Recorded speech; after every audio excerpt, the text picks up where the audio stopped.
Buenas tardes, muchas gracias por venir. En primer lugar, quiero empezar pidiendo disculpas. Obviamente no soy Mónica Carrillo, no soy profesional de esto, pero prometo hacerlo lo mejor posible. Bueno, hemos visto cómo ArcGIS Pro no es el futuro, ArcGIS Pro ya es el presente de las herramientas de escritorio. A pesar de su corta vida, se ha convertido en una herramienta fundamental para el trabajo diario de muchos profesionales de los sistemas de información geográfica. Pero la mejor manera de comprobar que ArcGIS Pro ya es una realidad es hacerlo a través de nuestros usuarios. Por lo tanto, esta tarde tenemos un ejemplo. Lantic es una organización innovadora, dinámica, flexible, que tiene entre sus objetivos el mantener una posición de liderazgo en el desarrollo de la administración pública del futuro. Para contarnos cómo lo han hecho, nos acompaña esta tarde Valentín García, jefe de Desarrollo e Innovación de Lantic de la Diputación Foral de Vizcaya.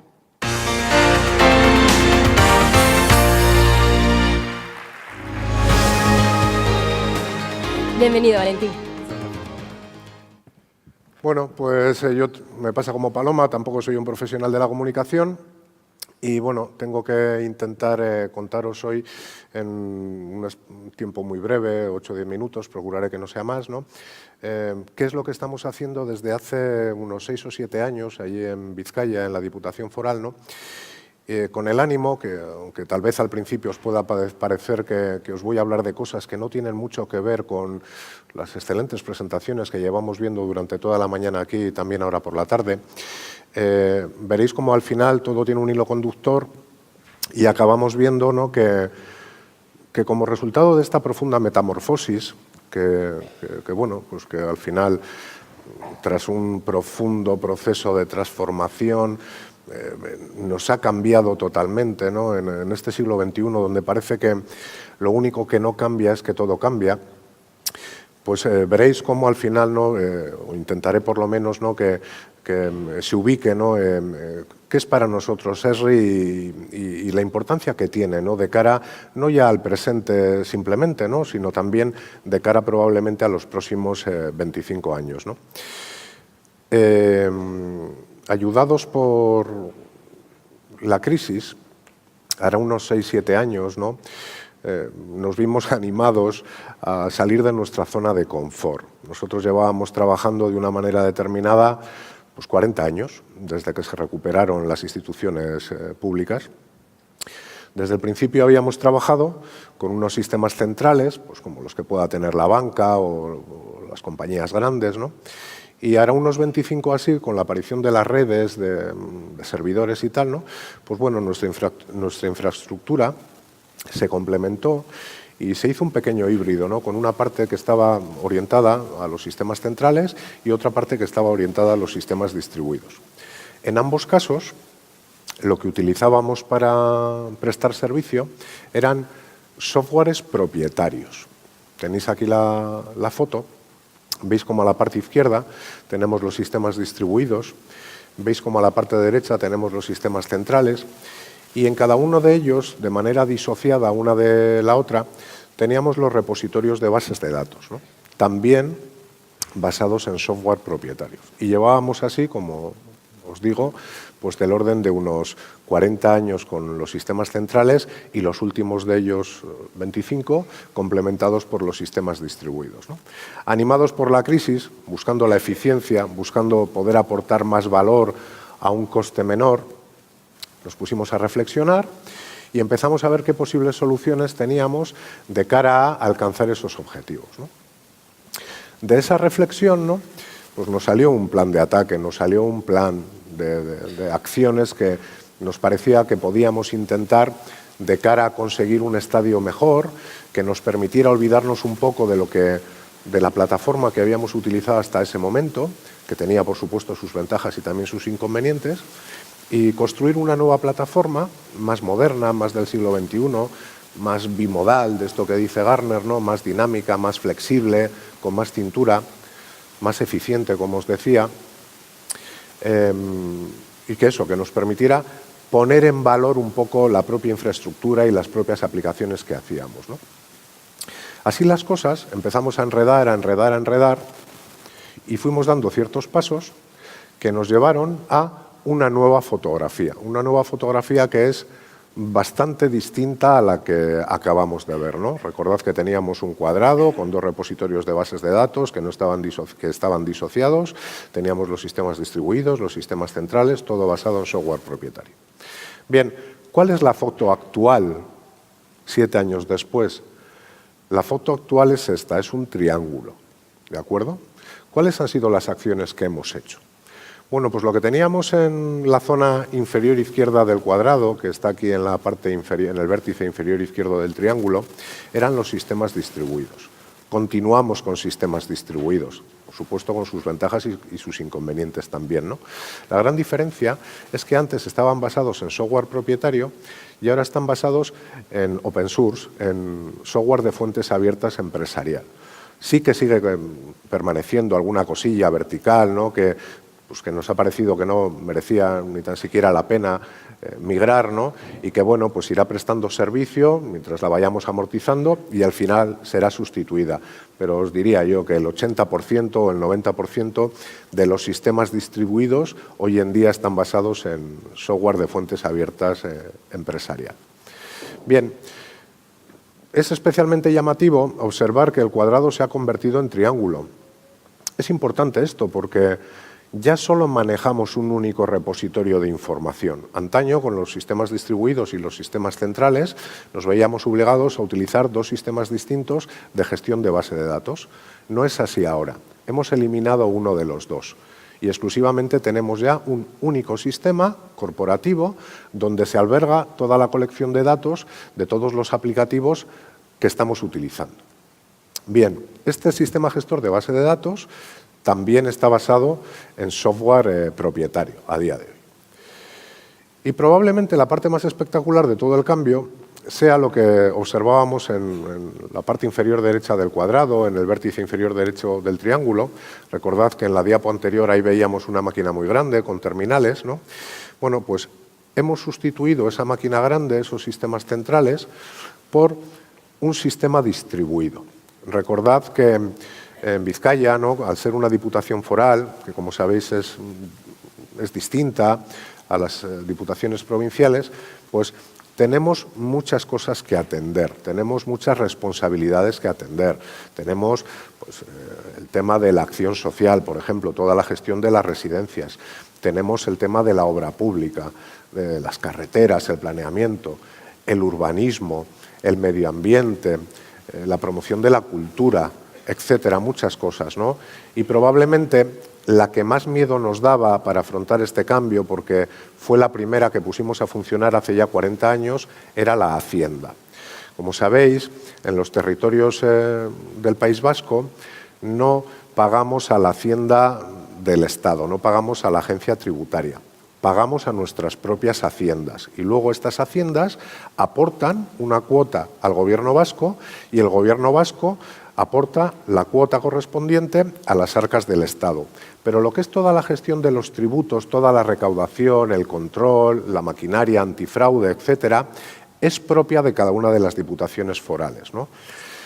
Claro, poner en riesgo la máquina de recaudación, pues en fin, tiene su cosa, porque si no recaudamos no podemos prestar servicios a la ciudadanía y al final lo que está claro es que cada una de las personas que estamos aquí, probablemente si se produce alguna variación o algún error a la hora de pagar nuestros impuestos, pues como estamos hablando de dinero y de las cosas que tenemos en el bolsillo, máxime en esta época de crisis, ¿no? Pues vamos a ser muy conscientes, no nos va a gustar y nos vamos a enfadar con aquella agencia a la que le estemos pagando, dijéramos, los tributos, ¿no? Bueno, pues con todo este miedo, y os lo digo así con franqueza, y tampoco sin ningún sitio donde mirar, donde copiar, sin poder utilizar las mejores prácticas que se hubieran hecho ya en otras corporaciones, pues porque no conocíamos a nivel del Estado o a nivel europeo, ni tan siquiera a nivel mundial, ninguna otra organización de nuestro tamaño con una casuística de complejidad como la nuestra que hubiera hecho este cambio. Y como os digo, animados por la crisis, ¿no? Pues fuimos dando pasos, y la cosa es que, creo recordar que ha sido el día 30 de septiembre pasado, hemos apagado nuestros sistemas centrales después de 40 años. Hemos sustituido la maquinota grande, con software totalmente propietario, con unos costes determinados, por un conjunto de máquinas de distribuido, sí, es cierto, también con software propietario, pero a unos costes, en fin, muy inferiores a los que veníamos soportando hasta el momento, ¿no? Y de todo este cambio, después de esta profunda transformación, como resultado de esta metamorfosis, ha cambiado todo. Todas las piezas con las que armábamos nuestro puzzle antes ya no están. No, hay algunas que permanecen. Son estas. Recordad que teníamos en el vértice superior del triángulo un único repositorio, un único sistema gestor de base de datos. Bueno, pues se trata de Microsoft SQL Server. Recordad también, ¿no?, que decíamos que teníamos los sistemas centrales y los sistemas distribuidos. Bueno, pues uno de los problemas asociados a este tipo de plataforma es que la seguridad, la identificación de los usuarios, reside en dos sitios distintos. Las máquinas grandes tienen su propio sistema de seguridad, de autorizaciones. Las máquinas de distribuido tienen su propio sistema de seguridad, de autorizaciones. No os voy a hablar de la importancia que tiene la seguridad en el siglo XXI. Probablemente ninguna de las organizaciones que estáis aquí presentes pues lo estemos afrontando con toda la diligencia que deberíamos hacerlo, ¿no? Es imposible, tenemos que ser conscientes, ¿no? La vacuna siempre sale después de la epidemia, dijéramos, ¿no? Bueno, pues sin ir buscándolo, hemos conseguido otro subproducto que para nosotros también era una piedra filosofal que buscábamos desde hace mucho tiempo, desde hace ya 25 años, y ahora hemos encontrado, que es el single sign-on. Hoy en día todas las personas que trabajan en la Diputación Foral entran por la mañana, se loguean una única vez en el PC y acceden a todos los servicios independientemente del subsistema que vaya a prestárselos, ¿no? En cuanto a Esri, ahora que no nos oyen, también intentamos cepillárnoslos. Lo que pasa es que del resultado del estudio, de ver qué posibilidades había, como hicimos con el resto de los subsistemas, tras analizarlo mucho, tras ver ventajas e inconvenientes, tras analizar también los costes y el beneficio, llegamos a la conclusión de que esa era una pieza que continuaba siendo válida, que venía siendo válida durante muchos años y que probablemente continuará siendo válida durante los próximos 25. ¿Y qué hicimos? ¿Dejamos la pieza sin más? Pues no, como os imagináis, nos sobraba mucho tiempo en todo esto, ¿no? Y entonces dijimos, vamos a hacer algo también con Esri, ¿no? ¿Y qué hicimos con Esri? Pasamos de la infraestructura previa que teníamos, basada principalmente en ArcGIS SDK, ¿no?, con sus accesos, dijéramos, a su colección de datos imbuidos, ¿no?, que estaban dentro de la propia solución, que era complejo, ¿no?, poder hacer luego intercambios de información, llegar a algún tipo de interoperabilidad nativa, ¿no?, entre los propios subsistemas, porque hablamos mucho de interoperabilidad y muchas veces los tenemos, ¿no?, el problema lo tenemos dentro de las propias plataformas de las organizaciones, ¿no? Hoy aquí ya Alfonso desde el principio hablaba de integración, ¿no? Bueno, pues pasar de esta infraestructura, de este diseño que teníamos, a este otro, basado ya en las últimas versiones de las herramientas de Esri, nos ha permitido ubicar todas las colecciones de datos, también geográficos, en ese único repositorio común. Eso nos pone en una situación pues bastante agradable, os diría, ¿no?, de cara a intentar sacarle mayor valor y mayor partido a todo este mundo de los mapas, ¿no? Hoy en día es necesario un mapa en todos los negocios. No solo es necesario un mapa en el catastro, no solo es necesario un mapa para los bomberos, no solo es necesario un mapa para el planeamiento. En la cultura también se nos demandan mapas. En la acción social también se nos demandan mapas. Se nos demandan herramientas que sean capaces de hacer con la facilidad que nos han enseñado los niños y las niñas que han venido esta mañana aquí, ¿no?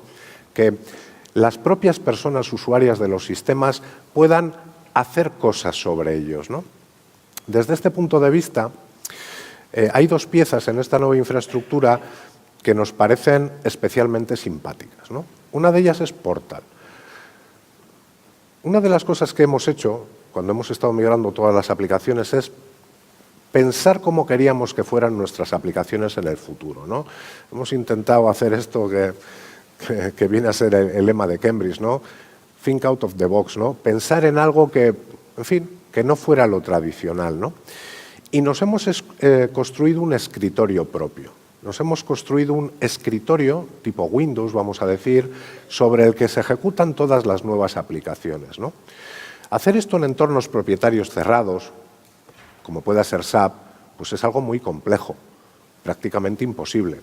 Con las arquitecturas previas del siglo XX, también la de Esri también vivía en el siglo XX, ¿verdad?, ¿no? La cosa era bastante compleja.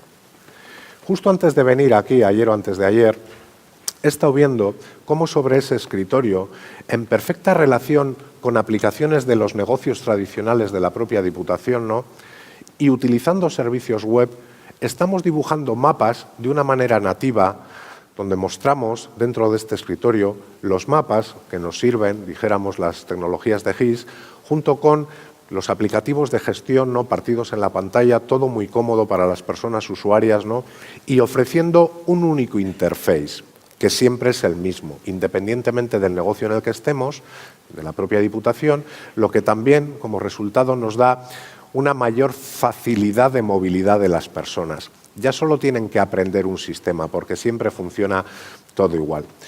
Como parte adicional, comentaros simplemente, y ya termino, que estamos también muy interesados y estamos empezando a hacer cositas con la parte de ArcGIS Pro, ¿no? Esto es resultado de la consumerización. Las personas hoy en día quieren tomar parte, quieren utilizar las aplicaciones y no estar todo el rato demandando cambios y actualizaciones a los servicios informáticos que les atiendan. Bueno, pues en este caso, con las nuevas tecnologías de Esri, con ArcGIS Pro, con ArcGIS Desktop, ¿no?, estamos viendo cómo las personas usuarias empiezan a jugar, ¿no?, y empiezan a ubicar, a comprender, ¿no?, cuál es su nuevo rol. Eran importantes los roles, lo hemos oído también durante esta mañana, y bueno, esperamos que tras la formación oportuna y la correcta comprensión del rol de cada una de las personas, no pueden esperar a hacerlo todo exclusivamente ellas, ¿no? Siempre tendrá que haber una parte de ayuda de personas profesionales, pues vamos a abordar los próximos 25 años con bastantes garantías. Solo era esto lo que quería contaros. Muchísimas gracias por haber estado aquí en esta hora tan mala. Gracias.